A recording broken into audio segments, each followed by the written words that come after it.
So Leute, schaut euch an, wir sind wieder in unserem Spot, wo wir letztes Jahr waren. Echt schön hier, ein Traum. Und was finden wir dann? Hier war irgendeine Familie mit Baby.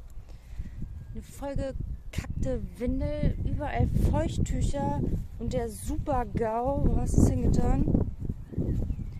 Ist die hip klimapositive Nahrung.